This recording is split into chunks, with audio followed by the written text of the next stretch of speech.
and welcome to another episode of eScoot Talks. Now you might be looking and saying like, mate, eScoot Talks, like where is the e-scooter?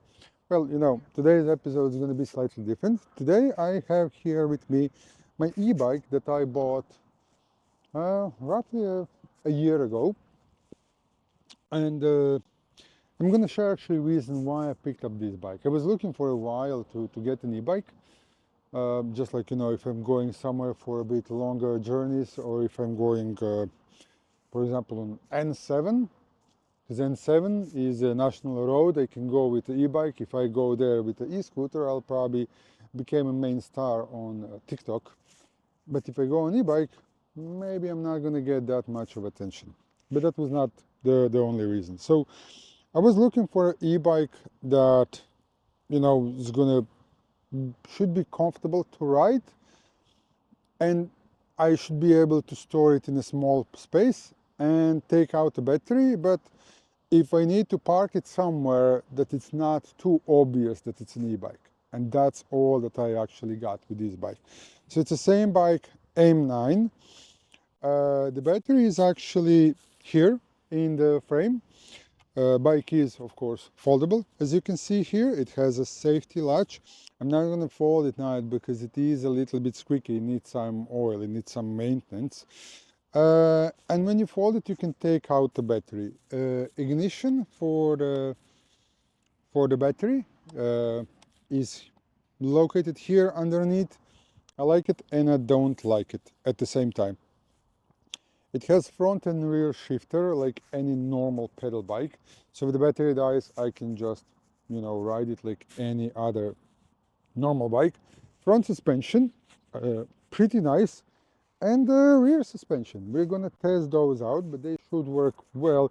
And in combination with the big wheels, that should be comfortable enough, right? But just in case, I changed also seat. Put a bit of a bigger seat just to make sure that the ride is pretty comfortable.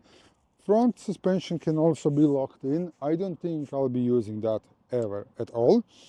It has a headlight, but it doesn't have a taillight, so that's a bit of a downside. It has a rear mudguard that can actually even be extended. It had a front mudguard, but it doesn't have it anymore.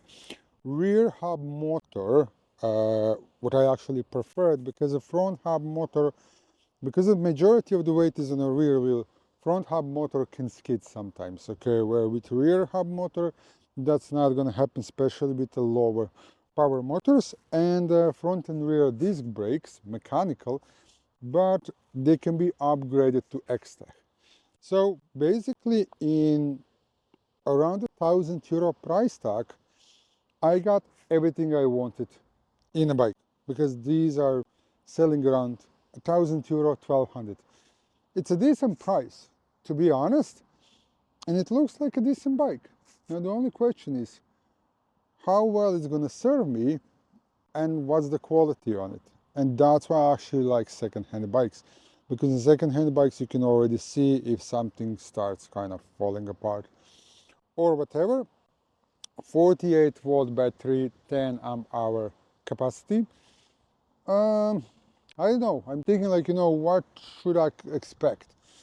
Navi S65 has 48 volt, 12 point something amp hours, and we would get something around 35 kilometers. So this should actually get maybe even more range, because you can pedal. But my range test is going to be actually, I'll pretend that I'm pedaling, or I just use a throttle. So I'm not going to be pedaling at all, just to see how much range we can get on pure throttle without any assistance to the bike. So yeah, that's going to be all for this episode. I hope you enjoyed it. Any questions, leave them in the comments down below.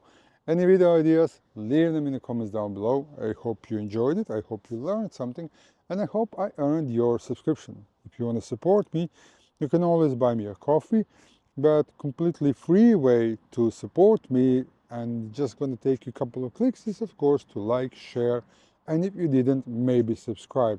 All that helps YouTube algorithm pick up this video, show them to more people that might like them, and helps this YouTube channel grow and motivates me to make more videos like this. So till next time, guys, please stay safe out there and respect other road users. Bye bye.